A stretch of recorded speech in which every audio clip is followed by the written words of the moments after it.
Hola, ¿qué tal? Bueno, la otra vez hablamos ya de lo que son las emociones, los sentimientos, las pasiones, los estados de ánimo. Esta vez voy a hablar acerca de las emociones.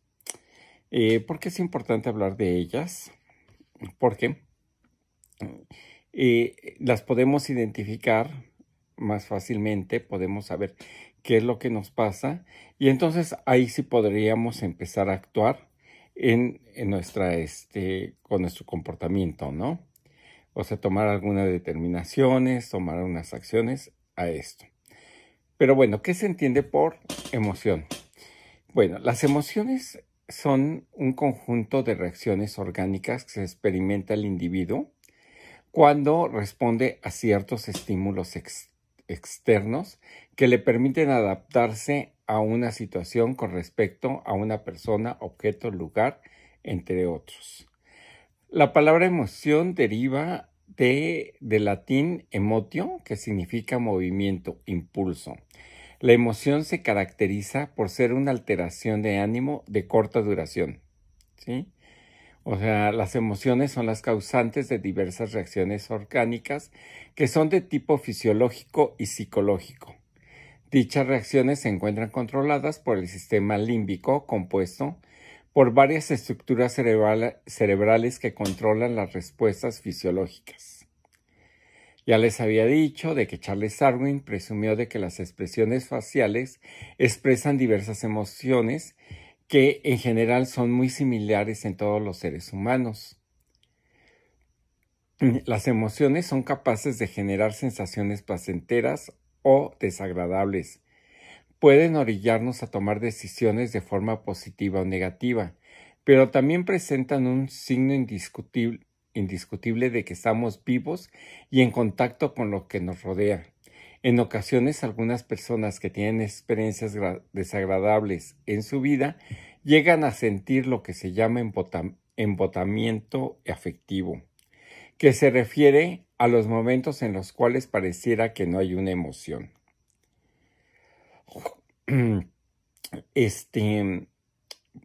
Bueno, entonces ya quedamos que la emoción es así, es una respuesta ante una situación en específica, ¿no? Y que estas son de corta duración. Antiguamente se clasificaban las emociones en que podíamos hablar en que eran positivas y negativas, ¿no? Por ejemplo, que la alegría era positiva y la tristeza o el enojo eran negativas, ¿sí? Sin embargo, actualmente ya no se debe ver de esa manera, puesto que todas las emociones somos parte de ellas, ¿no? O sea, todas las necesitamos para nuestra sobrevivencia, ¿no? Para seguir interactuando con la gente en nuestro mundo, con nuestro entorno, ¿no? O sea, entonces no las podemos juzgar en términos morales como que, ay, esta es buena o esta es mala, ¿no? Lo que sí podemos calificar de moral e inmoral es lo que hacemos con lo que sentimos, ¿no? Como gritar y ofender, golpear, incluso matar, ¿no? La responsabilidad está en lo que hacemos, no en lo que sentimos.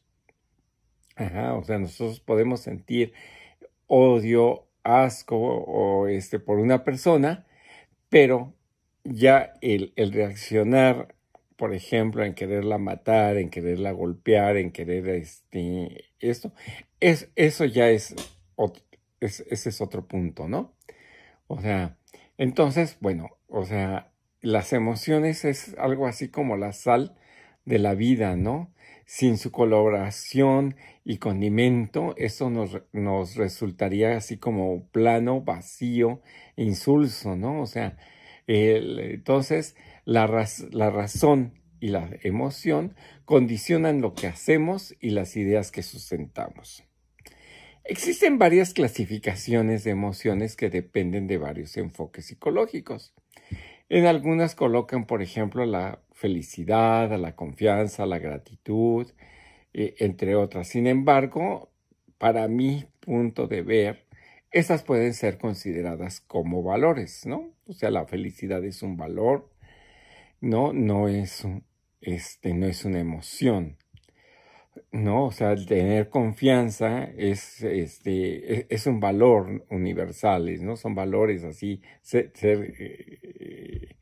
dar gracias por todo es un valor, no es una emoción, ¿no? Entonces, yo considero que si partimos de lo que son nuestros impulsos, que son nuestras necesidades básicas, ¿sí? Entonces podríamos hablar de 6 emociones básicas que algunos autores las llaman sentimientos primarios, otros emociones básicas. Ajá. Y entonces, bueno, yo en este sentido retomaré lo que es la psicología humanista, ¿sí? Que retoma estas 5 que yo considero que pueden ser 6 emociones básicas, ¿sí? Que entra la alegría, la tristeza, la ira, el temor, el desagrado y el que yo pienso que es importante es la ternura, ¿no? Que es parte de nuestra inherencia como seres humanos, ¿no? Entonces, bueno, ya aquí los humanistas al hacer esta clasificación y colocarnos, buscarle ahí un sentido, la ponen como amate, ¿no? O sea, alegría, miedo, afecto, temor y enojo, ¿no? O asco, ¿no? Así se abrevian las emociones básicas con las que convivimos día con día, ¿sí? Algunos no consideran el asco el desagrado y otros sí, ¿no? O sea, si yo a veces recomiendo cuando quieren entender un poco esto de las emociones y todo esto, recomiendo que veamos la película, la de Intensamente, Inside Out, de los Pixar, ¿sí? Pues porque hacen una buena descripción de ellas y bueno, están representadas, inspiradas en lo que es la psicología del color, en donde a ellos los ponen, con unos colorcitos que socialmente tienen ya unos significados, ¿no? O sea, por ejemplo, nos ponen a la tristeza de color azul, ¿no? Y que su forma es una lágrima y camina y habla muy pausado. Podemos ver a la alegría, que es de color amarillo y su cabello, aunque su cabello es de color azul y como el de tristeza, nos indica, pero nos las ponen de amarillo como algo vivo, algo muy, positivo, muy acá.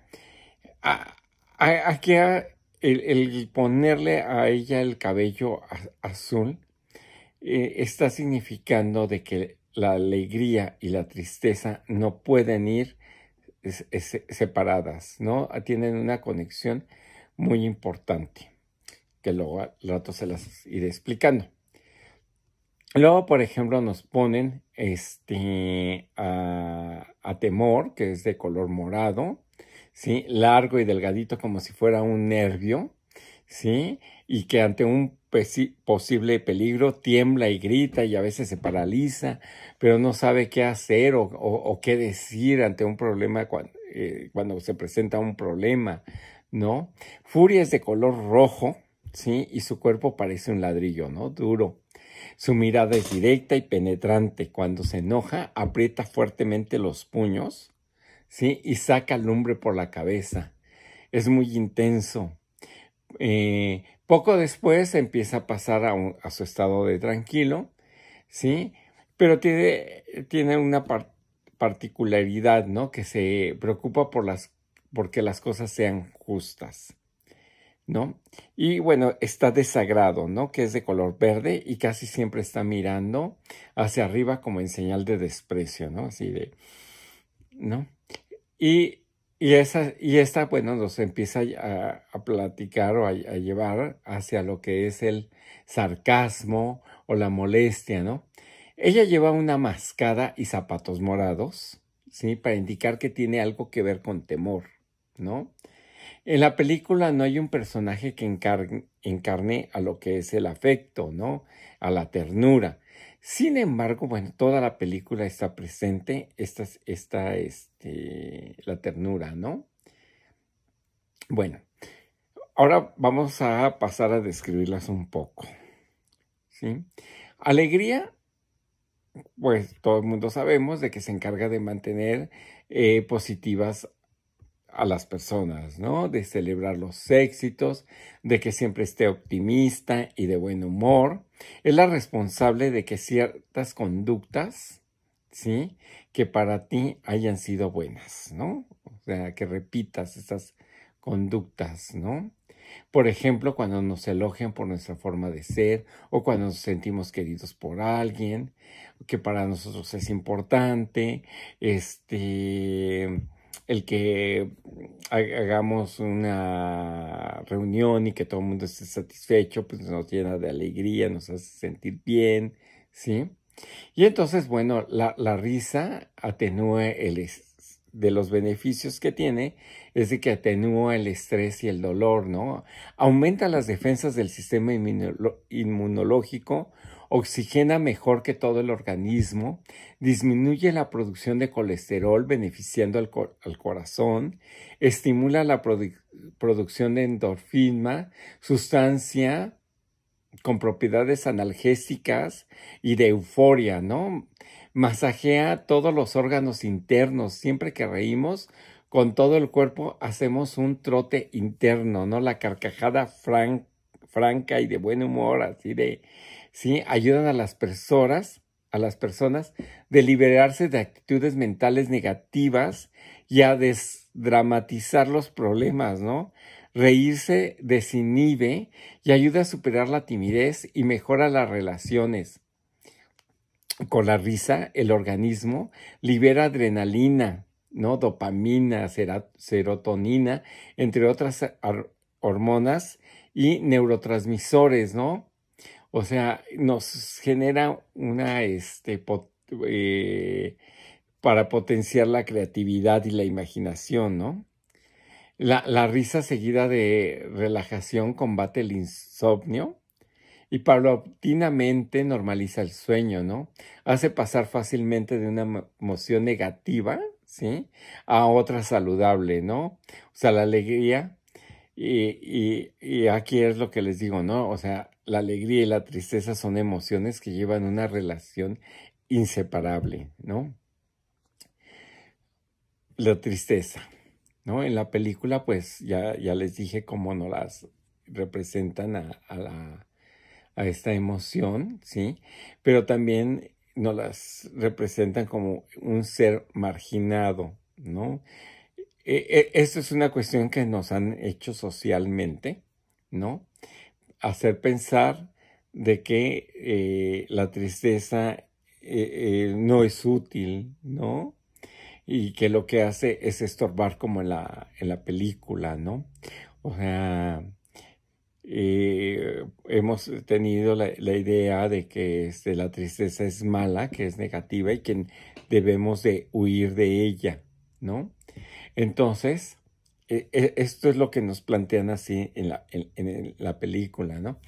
Sin embargo, la tristeza se encarga del recogimiento, ¿sí? Y de dedicarnos tiempo a nosotros mismos, de pensar y meditar en los cambios para cerrar etapas. Es necesario para reintegrarnos como personas después de habernos hecho trizas por cualquier causa, ruptura, despido, pérdida, etcétera, ¿no? O sea, cualquier cosa que nos empiece a causar daño, ¿no? Dolor, ¿no? Y esto, por ejemplo, se ve al final de la película cuando el personaje se sube al camión y se empieza a concentrar en sí misma, ¿no? Y piensa en todo lo que ha vivido con su familia y decide regresar a su casa, ¿no? Entonces, cuando te sientes decaído, ¿sí? Los circuitos cerebrales del dolor físico y emocional se enmascaran. Esto no solo ocurre en las áreas cerebrales relacionadas con el componente puramente afectivo del dolor, sino también en las zonas relacionadas con la percepción somática del mismo. En consecuencia, genera un impacto negativo sobre todo tu cuerpo, sobre todo el sistema inmunitario, que aumentará potencialmente el riesgo de sufrir una enfermedad, sobre todo inflamatoria. ¿Sí?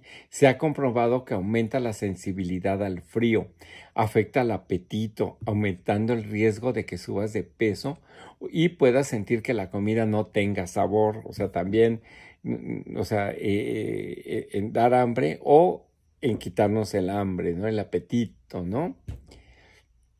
O sea, puede hacer cambios en la presión arterial, pero aquí en periodos prolongados, ¿sí? Puede ser muy malo para la salud, ¿no? O sea, nos puede causar ya cardiopatías, problemas pulmonares, hepáticas, ¿no? Es lo que nosotros luego, o mucha gente la llama depresión, o bien puede ser lo que se conoce como melancolía, ¿no? Entonces, pero, ojo, o sea, no porque haga todo eso significa que sea algo negativo, ¿no? O sea, tiene una parte positiva que es recomponernos por dentro, ¿no? O sea, tenemos una pérdida de un familiar y la expresamos en tristeza, ¿no? En sentirnos tristes, decaídos, ¿no? Y entonces, la gente hasta nos ve que estamos todos apáticos, ¿no? O sea, con una carita así que, ¿qué pasa? Pero esta es importante porque nos ayuda a reconfortarnos después, ¿no? Como las emociones son expresivas, ¿sí? O sea, la gente al vernos tristes genera de que la gente nos pueda apapachar, nos pueda abrazar, ¿sí? Nos pueda decir, ten mi mano, aquí estoy contigo, ¿no? Esa es una de las funciones así como que principales. El miedo. El miedo se encarga de la supervivencia, así de sencillo y así de complejo. Decidir cuál es el límite entre lo seguro y el peligro. Eso se actúa, y esto va a actuar tanto ante un peligro, ¿sí? Real como ante uno imaginario, ¿no? O sea, si no sintiéramos el miedo, o sea, no podríamos sobrevivir, ¿no? Es el que nos está dando la alerta cuando estamos ante un precipicio, el que nos dice cuidado, ¿no? O sea, si avanzas más te puedes caer, ¿no? Entonces, de eso se trata. Generalmente antes de que se presente el miedo, o sea, hay el susto. Alguna gente los maneja como la sorpresa, ¿no? La sorpresa es aquello de que de repente estamos sentados, escribiendo, haciendo algo, ¿sí? Lo que sea, y oímos un ruido en la calle, ¿no? Oímos un ruido a un lado, nos espanta y quedamos así sobresaltados, ¿no? Y entonces, es un reflejo, ¿no? Entonces, viene siendo esto, ¿no? Como el temor es la preventiva para el organismo de lo que nos dice, cuidado, algo puede pasar, ¿no?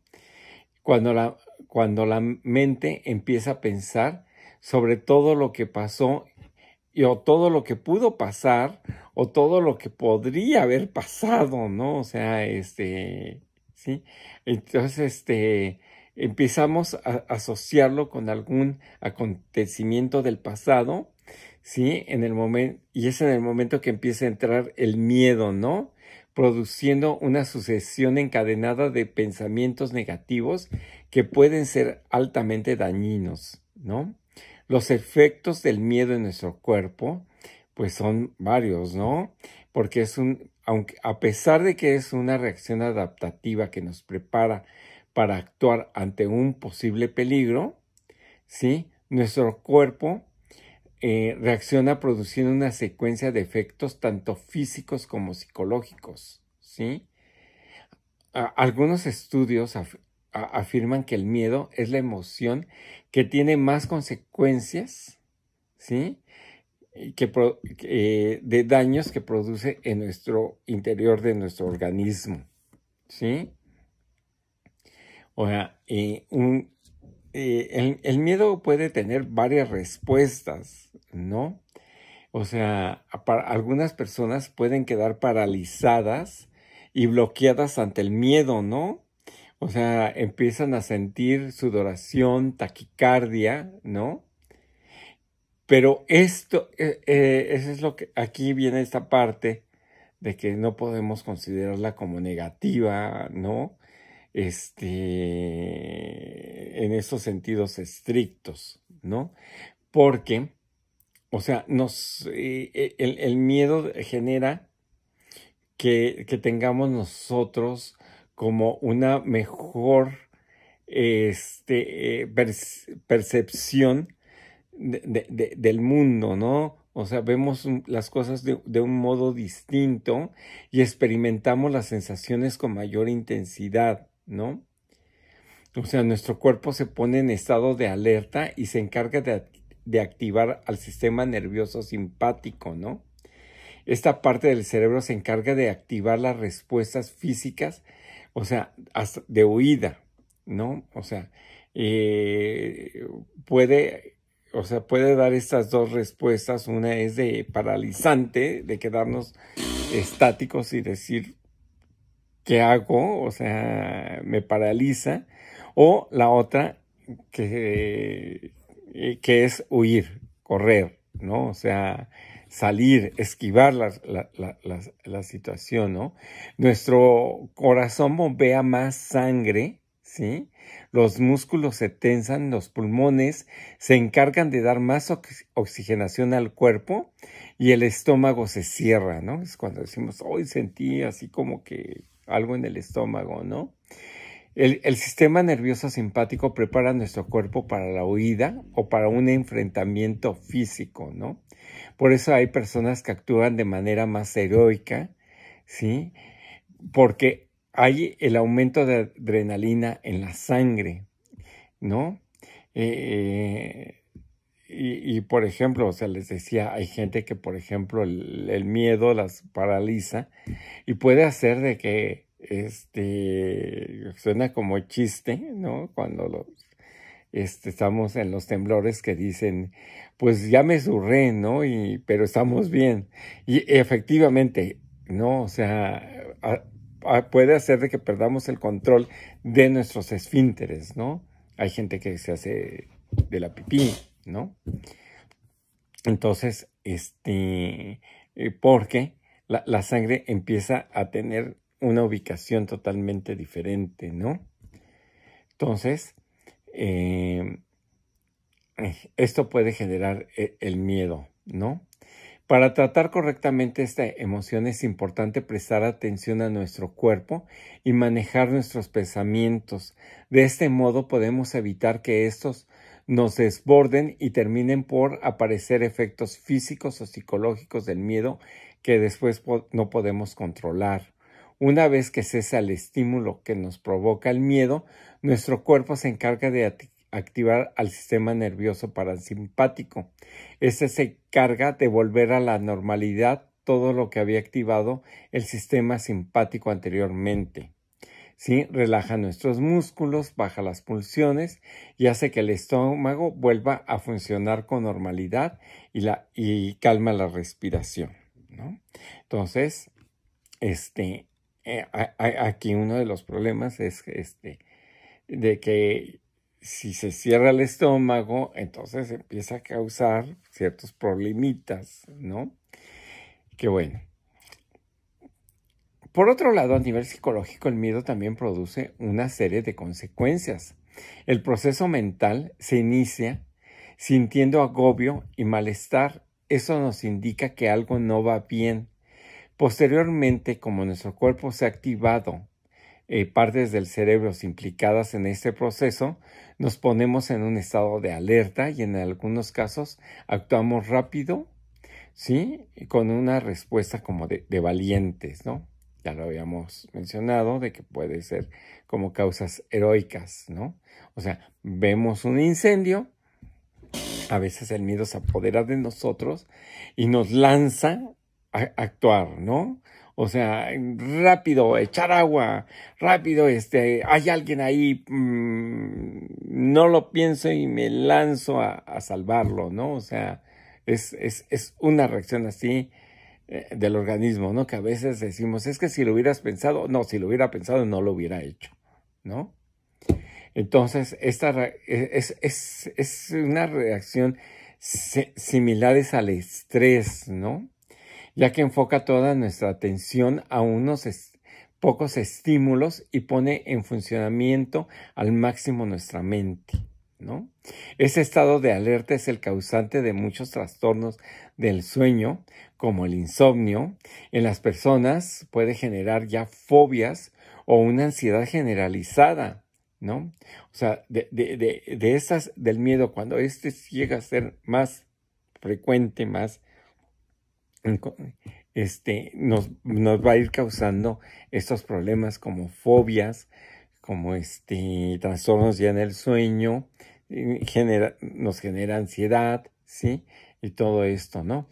Cuando los procesos mentales dejan de ser adaptativos, es el momento de actuar y de iniciar una terapia psicológica que tenga como objetivo relajar nuestros miedos y calmar nuestra mente. Y eso llega a pasar porque si vemos la manera en de responder a un peligro, ¿no? No fue eficaz, nos empezamos a sentir mal, incluso culpables, por no tener una conducta adecuada a la situación. ¿Sí? Debemos de recordar que el miedo es un sentimiento totalmente natural y lógico. En algunas circunstancias, sentirse culpable ante esta emoción es algo contraproducente e innecesario. ¿Sí? En caso de querer mejorar nuestras estrategias de afrontamiento, podemos utilizar podemos utilizar nuestras emociones para manejar mejor las situaciones de miedo y ansiedad. El miedo es la emoción que más daño nos puede hacer, ¿sí? Nos puede llevar hasta la muerte, ¿sí? Estamos en un lugar encerrados, a lo mejor oscuras, y empezamos a generar ideas negativas, ¿sí? Tan fuertes, de que nos puede causar llegar de pasar de un temor, ¿sí? Un miedo a una ansiedad, a una fobia, a un terror o un pánico, y eso nos puede llegar a matar, ¿no? O sea, nos paraliza el corazón, ¿no? Y bueno, les decía, muchas veces los miedos, más que ser ante una relación real, generalmente tenemos miedo ante situaciones irreales, situaciones que nosotros empezamos a pensar. Sucedió una caída a una persona y empezamos a generar, es que esa caída debió de haber sido, qué bueno que pasó eso, porque imagínate si hubiera pasado esto y esto y esto y luego, y entonces empezamos a pensar en todas las posibles causas, ¿no? Y entonces hay que tener mejor medidas de precaución y hay que cuidar, y entonces esto nos va generando ansiedad, ¿no? El que no es que debimos de haber puesto unas vallas, es que debimos de haber hecho esto, debimos de haberlo otro, hecho aquello, y entonces nos va generando ansiedad. Entonces, o sea, tenemos que empezar a visualizar, ¿no? O sea, qué es a lo que se le tiene miedo, ¿no? O sea, a veces decimos, es que yo le tengo miedo a las alturas, ¿no? Pero, o sea, realmente a lo mejor no es un miedo a las alturas, sino lo que tenemos miedo es de caernos, ¿no? O sea, podemos estar volando en un avión y eso a algunas personas no les causa miedo, Pero si están en un edificio alto, donde no hay unos barandales altos, entonces decimos, me da miedo, pero me da miedo por caerme, ¿no? O hay gente que dice, es que me da miedo subirme a los aviones. No es subirse a los aviones, ¿no? Sino el miedo es de caerse, ¿no? Del avión, ¿no? Que el avión tenga un accidente y que vaya en picada de todo, ¿no? O sea, a veces decimos, tenemos miedo de amar, ¿no? Es que yo ya tengo miedo de amar. No, o sea, a veces lo que tenemos es miedo a no ser correspondidos, ¿no? O sea, a veces decimos, tenemos miedo a la oscuridad, ¿no?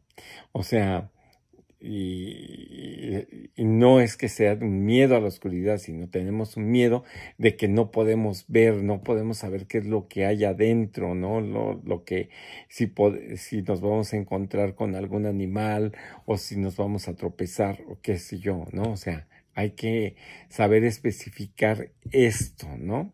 Luego dicen, no tienes miedo de intentarlo de nuevo, tienes miedo de salir lastimado, ¿no? O sea, esto es así del miedo. Vamos a hablar ahora de la ira o la rabia, ¿sí? Como ya lo había mencionado de la película, que es como un ladrillo que se pone rojo, ¿no? O sea, y aprieta los puños. Esto es algo que nos suele pasar, ¿no? Son los comportamientos, ¿no? Pero bueno, igualmente, la ira no es ni buena ni mala, ¿no? O sea, no debemos de clasificarlas en esta postura. ¿Por qué? Porque la ira, al final de cuentas, es la encargada de defender nuestra propiedad y a nuestros seres queridos, ¿no? O sea, ayuda a defendernos nosotros mismos, ¿no? De las agresiones de la gente, ¿no? De otros, ¿no? Cuando vulneran nuestros límites, es decir, cuando nos sacan de nuestras casillas, ¿sí? Y también es el responsable de actuar cuando algo es injusto, ¿no? En realidad es un defensor de la integridad y de la coherencia, ¿no? Está asociada a un mayor riesgo de padecer enfermedades cardíacas. Es una emoción de resistencia, de control. Se puede manifestar de muchas formas, como cuando somos intolerables, desesperados, tenemos sentimientos de violencia o de venganza, ¿no?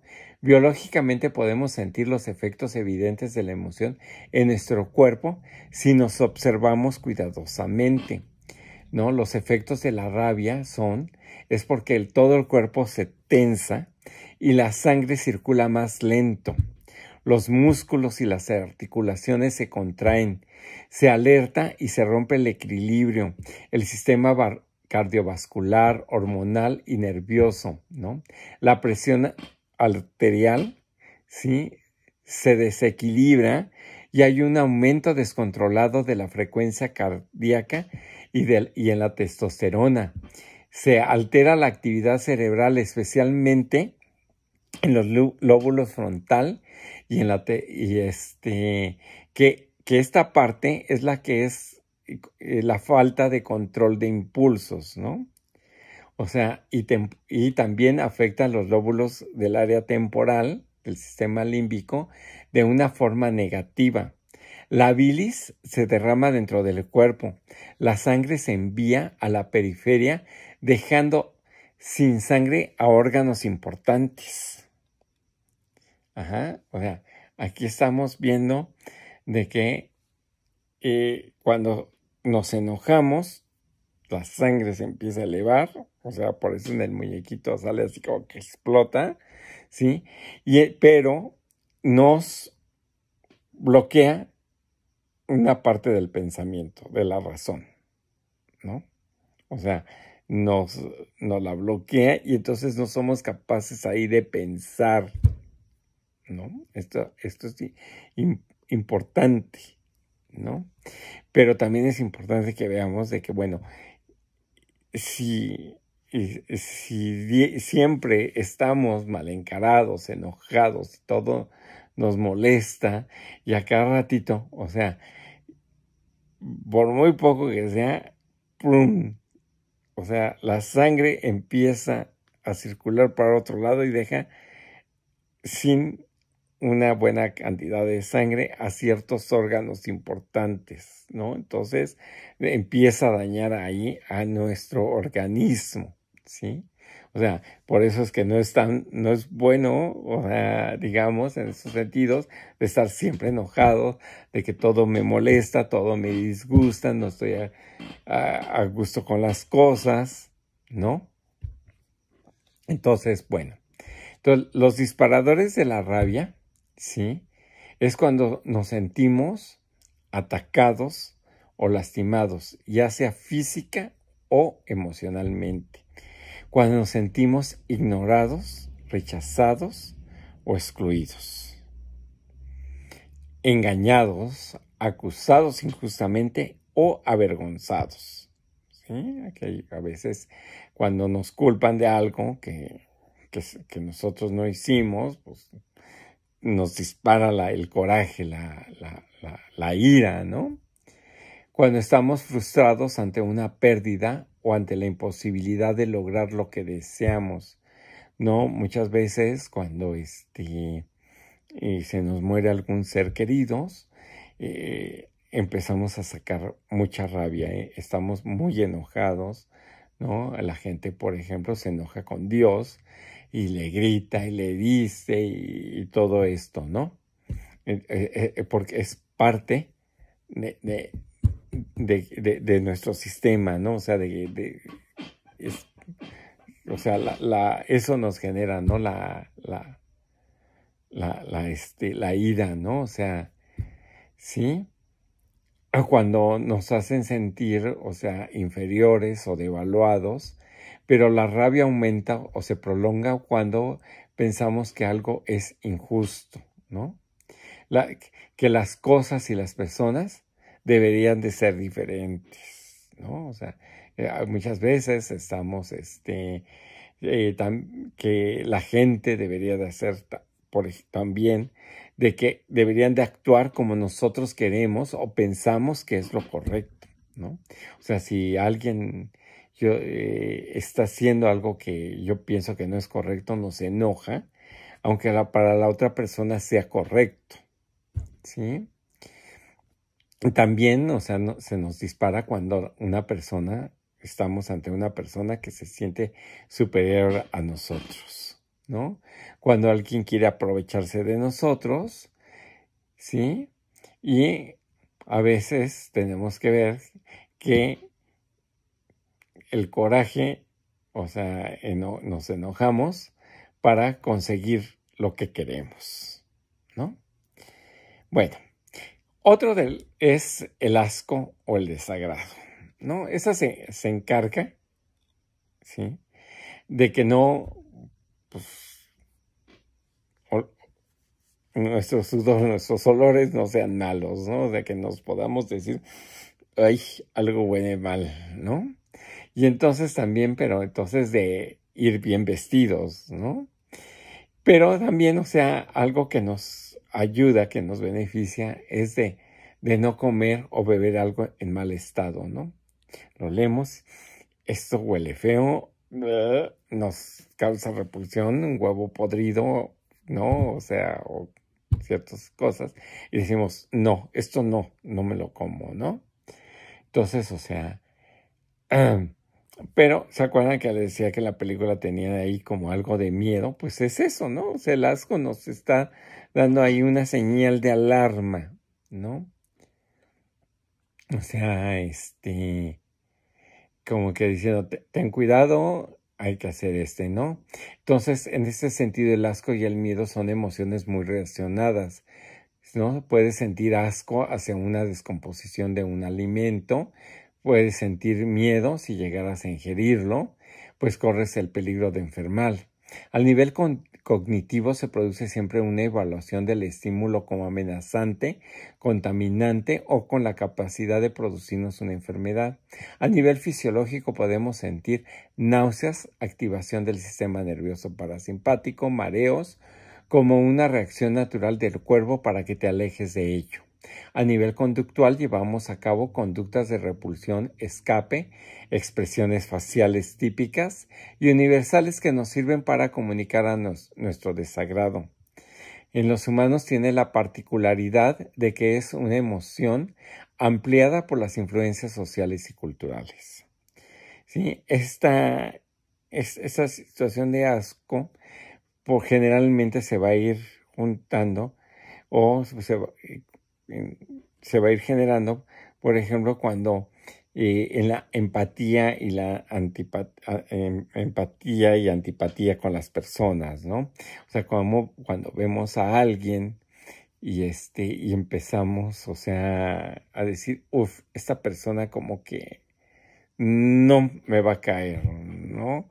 O esta persona tiene algo que siento que no es bueno, ¿no? O sea, nos va dando esa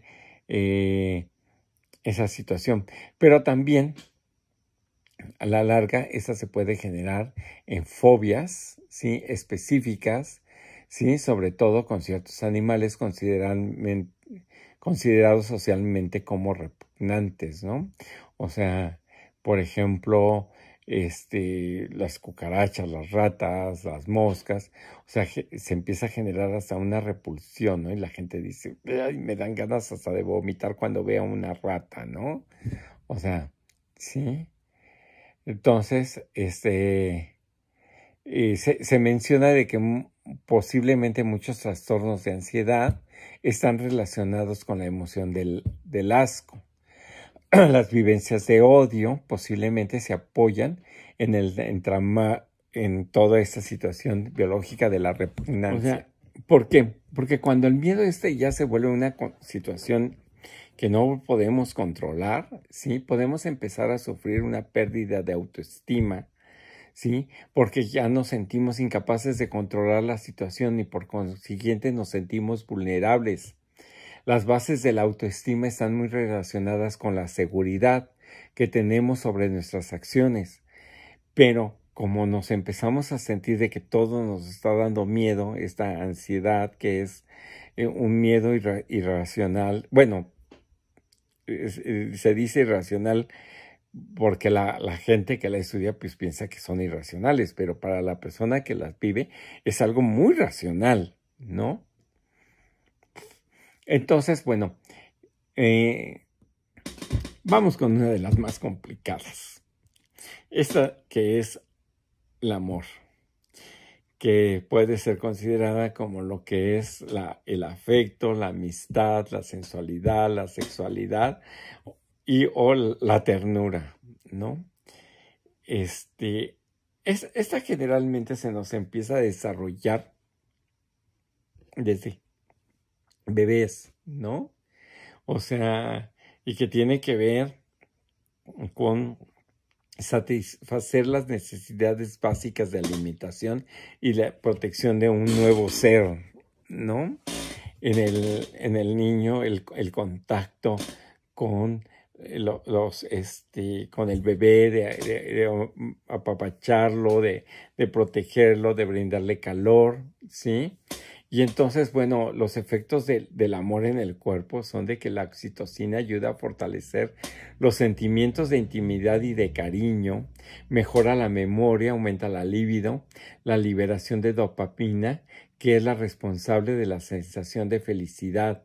El corazón late más deprisa cuando, por ejemplo, en un ser cuando está enamorado, ¿no? Y alivia el dolor. Hay un destacado biólogo, escritor y filósofo, Humberto Maturana, que da una excelente explicación de lo que deberíamos de entender por amor, ¿no? Es la emoción fundamental que hace posible la historia de homonización, ¿no? O sea, esto es el amor, ¿no? Puede resultar así algo chocante, ¿no? Pero él insiste, ¿no? Que el amor no está hablando desde el cristianismo, ¿no? Dice, desgraciadamente la palabra amor ha sido desvirtuada y se ha desvitalizado la emoción que connota de tanto decir que el amor es algo especial y difícil, ¿no? El amor es un constitutivo de la vida humana, pero no es nada especial. El amor es el fundamento de lo social, pero no toda convivencia es social. El amor es la emoción que constituye el dominio de conductas donde se da la operacionalidad de la aceptación del otro como un legítimo otro en la convivencia, ¿no?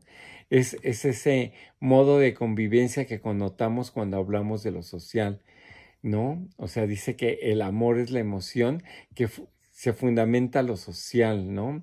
Es la aceptación de la otra persona como es, ¿sí? O sea, menciona él de que, bueno, si no hubiera esta cuestión de amor, los bebés empezarían a morir, ¿no? Y hace muchos años hubo un estudio donde aislaron a niños del contacto humano, ¿no? Los tenían en las incubadoras y ahí los dejaban, ¿sí? Y en otro grupo de niños donde se permitía un contacto con ellos, que los acariciaran, los apapacharan, los abrazaran, los mecieran, los cargaran, todo esto, ¿no? Y se empezó a encontrar de que estos niños privados de ese movimiento y todo empezaban a ser más huraños, ¿no? Más que los otros que recibían. Y bueno, de ahí que generaba un montón de carencias, no tanto emocionales, sino hasta de tipo de espacio-temporales, cuestiones que tenían que ver con poder distinguir las distancias entre las cosas, ¿no? O sea, hacía, ahora sí podríamos decir que mucho daño el no tener este contacto con el ser humano, el sentirnos abrazados, apapachados, ¿no? O sea, sí, entonces, el amor es la emoción fundamental que hace posible nuestra evolución como seres humanos, ¿no? Y él dice, cuando hablo de amor, no hablo de un sentimiento ni hablo de la bondad y, o sugiriendo generosidad. Cuando hablo de amor, hablo de un fenómeno biológico, ¿no?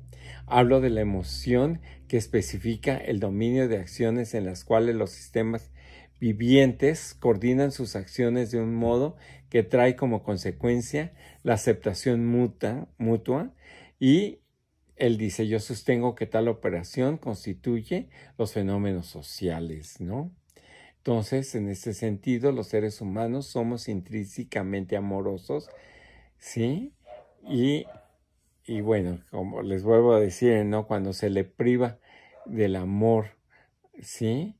Se les está negando el derecho de existir y se les quita validez a sus propios fundamentos básicos emocionales para la existencia.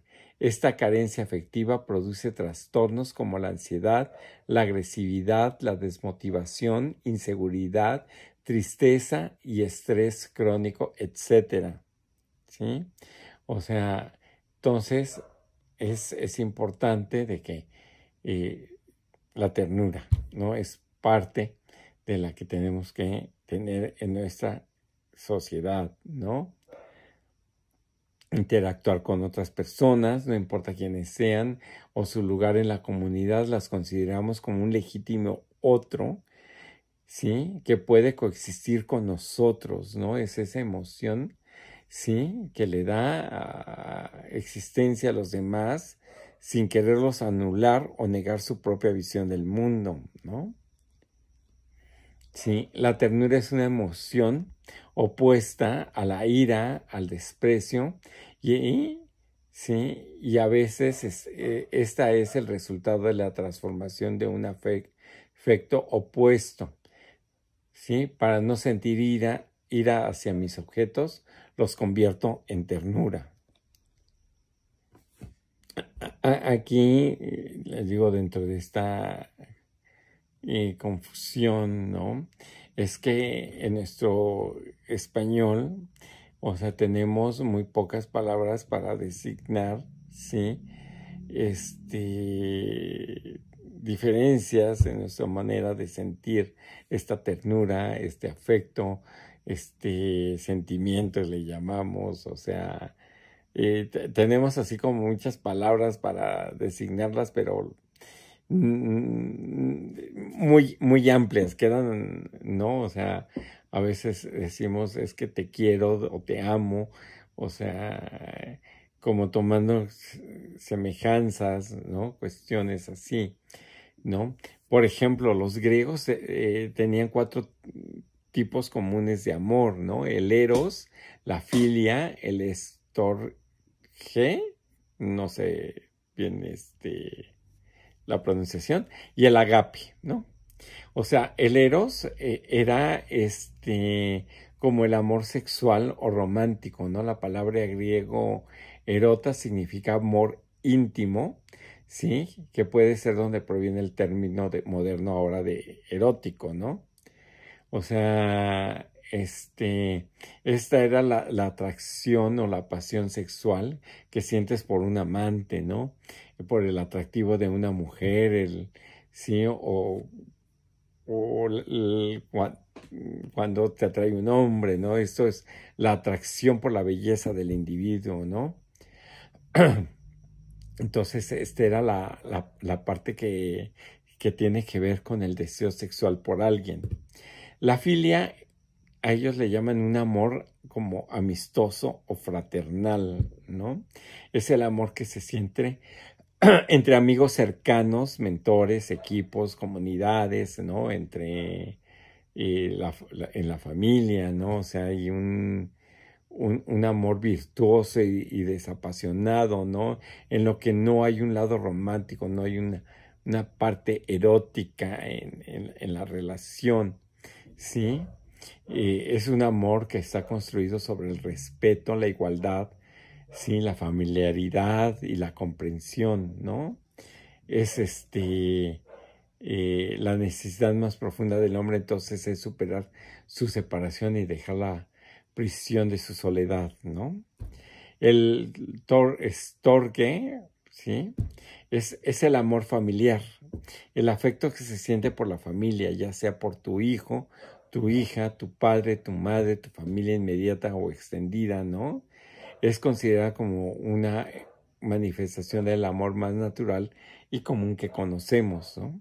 O sea, nosotros a veces decimos queremos a los hijos, usamos la palabra querer, que también puede significar querer para un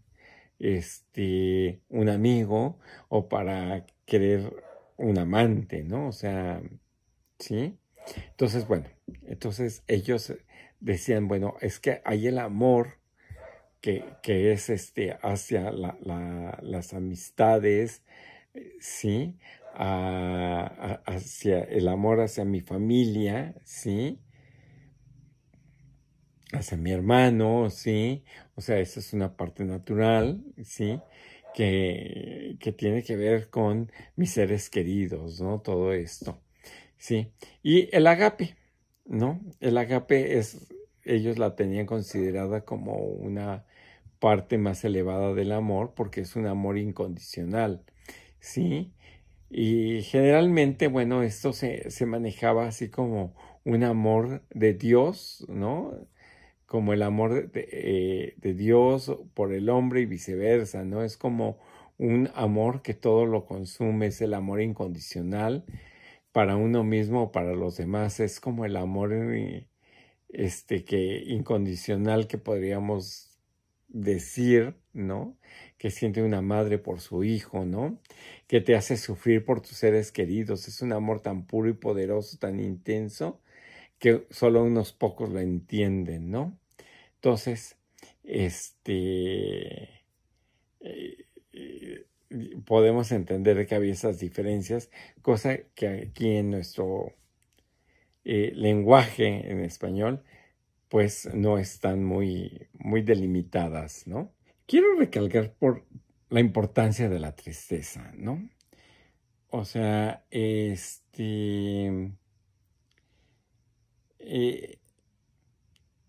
aquí, por ejemplo, en este caso es algo de que nos ponen en la película, ¿no? Perdón por retomarla tanto, pero la tristeza tiene que ver con el llorar, ¿no? O sea, y entonces, porque tiene que ver con demostrar nuestras emociones, ¿sí? Y sin embargo, tenemos muy estigmatizada de una forma impresionante a la tristeza, ¿no? Creemos que estar triste es algo malo, nos angustia ver a alguien, ¿sí? Y llorar o que está cabizbajo, ¿sí? Y lo primero que queremos es alegrarlo, ¿no? Sin darle cabida a la tristeza, ¿no? Porque no aceptamos que era una persona que llora, ¿no? No es vivimos en una sociedad donde los sentimientos son estigmatizados, ¿sí? Y entonces, bueno, nos empiezan a decir que llorar no es, unos nos dicen, sí, llorar es bueno, pero también algunos nos dicen, no, es que no debes de llorar, ¿no? Pero bueno, tenemos que ver de que desde un punto neuropsicológico, llorar nos hace sentir mejor, ya que las lágrimas actúan como un relajante natural, ya que contienen ciertas sustancias, ¿no? Que nos ayudan a regular la tensión muscular, que permite evitar una excesa rigidez y ayuda a recuperar la calma. La segunda es un neurotransmisor que cumple una función similar como un analgésico, ¿no? Entonces, promueve hacia un estado de serenidad. Por lo tanto, llorar es un mecanismo homeostático ante un estado de tensión o de dolor, ¿sí? Aquí quiero aclarar mecanismo homeostático. El cuerpo necesita siempre tener, o sea, es una regulación. Tenemos que tener un equilibrio en nuestro cuerpo, ¿no? Y cuando se está perdiendo este equilibrio en nuestro cuerpo, nos da una respuesta, ¿no? Algo, una serie de conductas para decir, bájale, cálmate, ¿no? Por ejemplo, no sé si han notado que hay muchas personas que están lloran tanto que de repente empiezan a reírse, ¿no? Entonces, el cuerpo está ahí buscando un equilibrio, ¿no? O viceversa, cuando estamos en una reunión o estamos escuchando chistes y empezamos a reír, ¿qué es lo que nos pasa? Empezamos a soltar lágrimas, ¿no? O sea, empezamos así como que, sí, o sea, nos salen lágrimas, ¿no? Entonces, ¿por qué? Porque el cuerpo está pidiendo un equilibrio, ¿no? Lo mismo pasa cuando estamos en una situación de ansiedad que nos empieza a producir sueño, ¿no? Y entonces, no, es que no puedo dormir. No, nuestro cuerpo nos está pidiendo relajación, cálmate, tranquilízate, ¿no? Y entonces generalmente nosotros no le damos esa importancia. Ay, ¿cómo voy a descansar? No, tengo que hacer cosas. Entonces, busca ese equilibrio. Entonces, esto es importante, ¿no? luego, a pesar de esas ventajas físicas, ¿no? O sea, del llorar, ¿no? Porque, o sea, el llanto tiene una función, ¿no? De comunicarnos, indicando a la persona de que necesitamos protección o ayuda, ¿no? Que sentimos que queremos que el otro nos tenga empatía, ¿no? Con nosotros, ¿no? Y entonces, pero socialmente nos han empezado a decir que no lloremos, ¿no? Y entonces, o sea, y me he preguntado, ¿por qué nos piden que no lloremos? ¿Por qué alguien más trata de decirnos cómo o no, cómo expresarnos o no? ¿Sí? Puedo pensar de que la persona que te anuncia que es incapaz de saber qué hacer con nuestras emociones, ¿no? Cuando alguien nos dice no llores, es porque esa persona no sabe qué hacer con las emociones del otro, ¿no? Y una de las cosas importantes de las emociones es que son contagiosas, ¿no? O sea, hay gente que empieza a llorar y y cuando nos acercamos, empieza a sentir un nudo en la garganta y queremos también llorar, ¿no? Igual pasa con la alegría, ¿no? Cuando estamos con alguien que está alegre, pues nos sentimos alegres, ¿no? Y lo mismo con el miedo, ¿no? A veces la gente que tiene mucho miedo nos empieza a contagiar de ese miedo, ¿no? Entonces, resumiendo, ¿no? O sea, la gente que nos dice no llores es porque no sabe qué hacer con esos sentimientos de la otra persona, ¿no? Otra, ¿no? No vale la pena llorar por eso, ¿no? La pregunta surge a esta frase similar a la anterior, ¿no? ¿Cómo sabes que no vale la pena llorar por eso? Tú, ajeno a mí, que no vive y percibe las cosas de la misma forma que yo lo hago, ¿no? Recuerda que a ti te duele, pero no necesariamente le puede doler a los demás y viceversa, ¿no? Al decir esa frase estamos devaluando el sentimiento y el significado que una persona le da a ciertos sucesos de su vida. ¿Sí? Una persona que se siente triste o con miedo, lo menos que necesita en esos momentos es ser devaluada. No, o sea, no vale la pena llorar por eso, ¿no? O sea, estás llorando por un amor, pero si era un canijo ese muchacho, ¿no? O sea, sí, pero la persona lo está viviendo, ¿no? Y entonces es ahí decirles, esa frase no va a ayudar a resolver el problema. Ni que la otra persona se sienta mejor. Lo único que es ponerlo a sentirlo más inseguro. ¿Por qué chillas? ¿No? Sí, igual, ¿no? O sea, devalúas la situación, ¿sí? Y entonces, o sea, igual, ¿no? O sea, estás diciendo de que es perjudicial, que se minimiza la situación como un sentimiento de tristeza, enojo, ¿no? O sea, le estás diciendo a la persona, pues no chilles, o sea, oye, pues tengo esa necesidad, ¿no? Es que llorar no va a solucionar nada. Efectivamente, posiblemente no solucione nada hacia afuera, externo, pero sí va a solucionar por dentro, ¿no? Interiormente. O sea, podemos decir, ¿no? O sea, hay una inundación, se pierden todas nuestras pertenencias y queremos llorar, ¿no? Queremos, y decimos, pero es que eso no te va a arreglar, no te va a solucionar nada. No, definitivamente no, pero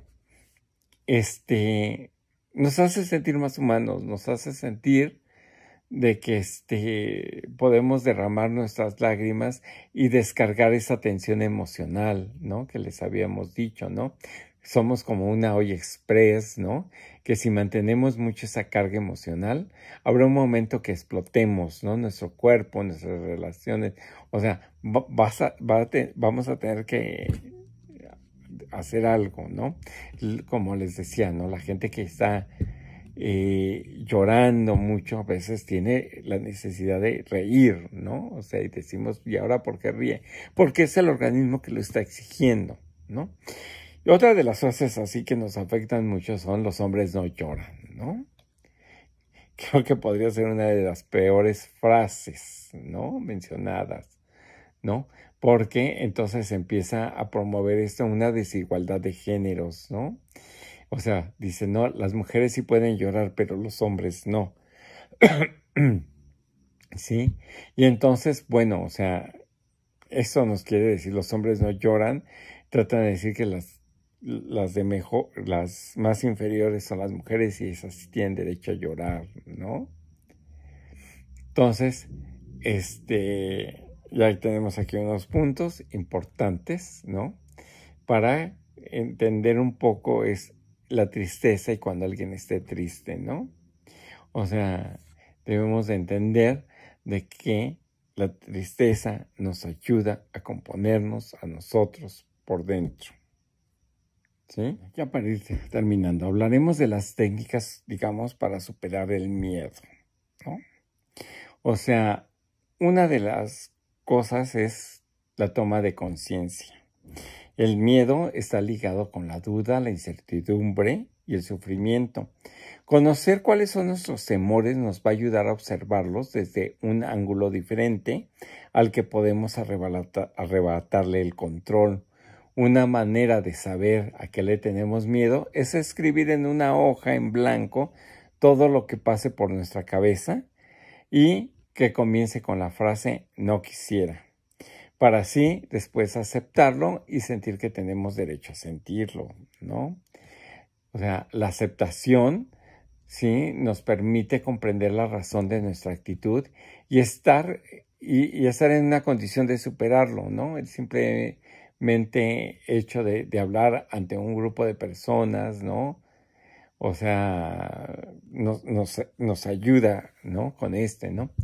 Pero hay que evitar un poco estas frases de que no hay que tener miedo. Ay, pero si no es para tanto, ¿no? Porque entonces pueden tener un efecto negativo en la otra persona, ¿no? Porque se puede sentir culpable o ridiculizado, ¿no? O sea, lo que podríamos pensar es qué es lo peor que puede ocurrir en una situación como esta, ¿no? Y saber a veces que no pasa nada, ¿no? Habrá veces en que no podamos superar todos los miedos, ¿no? Pero el aceptarlos y observarlos y conocer sus causas, darnos cuenta de sus consecuencias, no serían tan terribles o incluso darnos cuenta que estos miedos a veces no tienen sentido y podemos conseguir que desaparezcan, ¿no?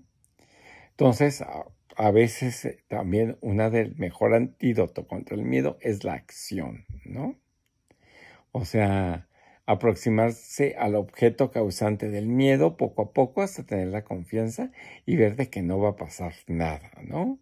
O sea, a veces el miedo hacia las arañas y a veces son las arañas que tenemos en casa, esas patonas, ¿no? Que no hacen ninguna maldad, ¿sí? Y entonces, bueno, irnos así como que acercarnos un poco a ese miedo, enfrentarnos, ¿no?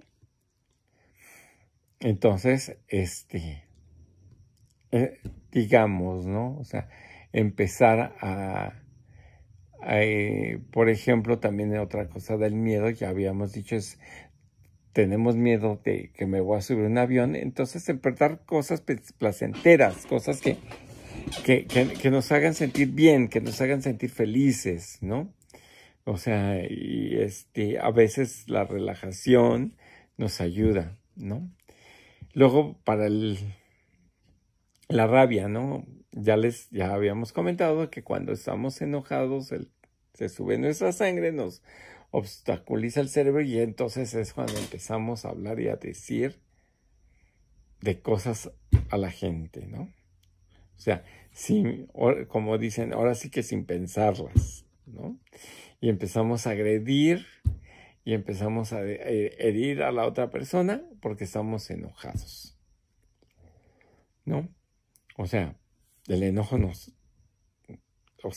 a estar, es una emoción que va a estar presente, pero bueno, entonces, ¿qué podemos hacer? A veces, cuando venimos enojados de la calle o ahí nos hacen enojar en casa, agarrar y poner un alto, ¿no? Decir, ¿saben qué? Estoy enojado, hoy no quiero hablar porque no quiero herir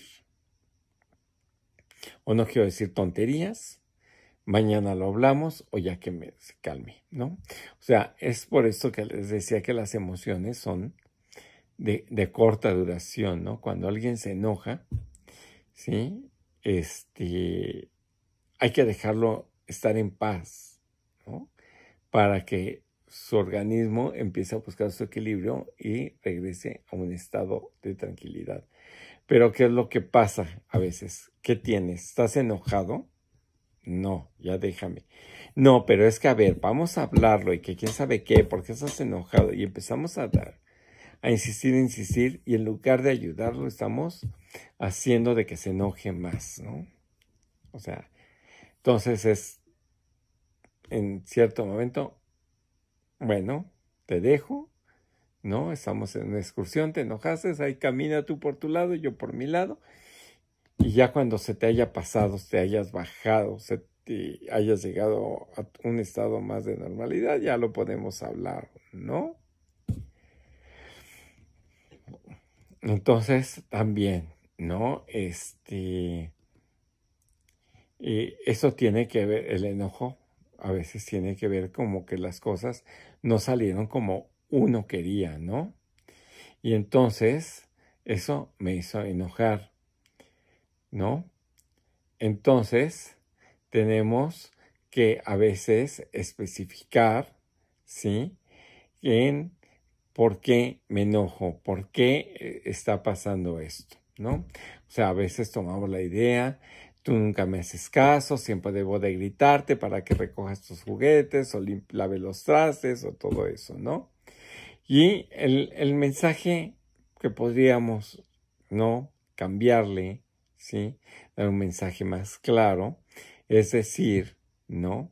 O sea, ¿sabes qué? Me da miedo que como no recoge los juguetes, un día no haya luz, me vaya a tropezar, te los vaya a romper y yo me vaya a caer, ¿no? Entonces, no me gustaría ir al hospital, ¿sí? Si me llego a lastimar, ¿no? Otra de las cosas es, por ejemplo, con la ira, cuando no la podemos controlar, podemos gritar, ¿no? Nos ayuda a liberar, ¿sí? O golpear algo, ¿no? Hay gente que cuando se enoja, bota todo, avienta las cosas, ¿no? Porque es una manera de eso.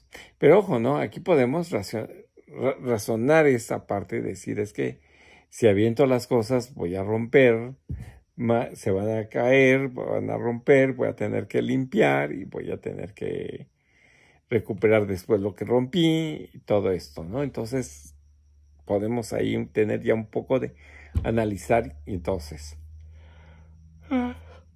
Bien, creo que con esto queda un poco claro qué son las emociones, en qué nos está sirviendo y cómo nos afecta nuestra salud. ¿Sí? Bueno, para la próxima hablaremos un poco sobre los sentimientos, ¿no? ¿Qué son?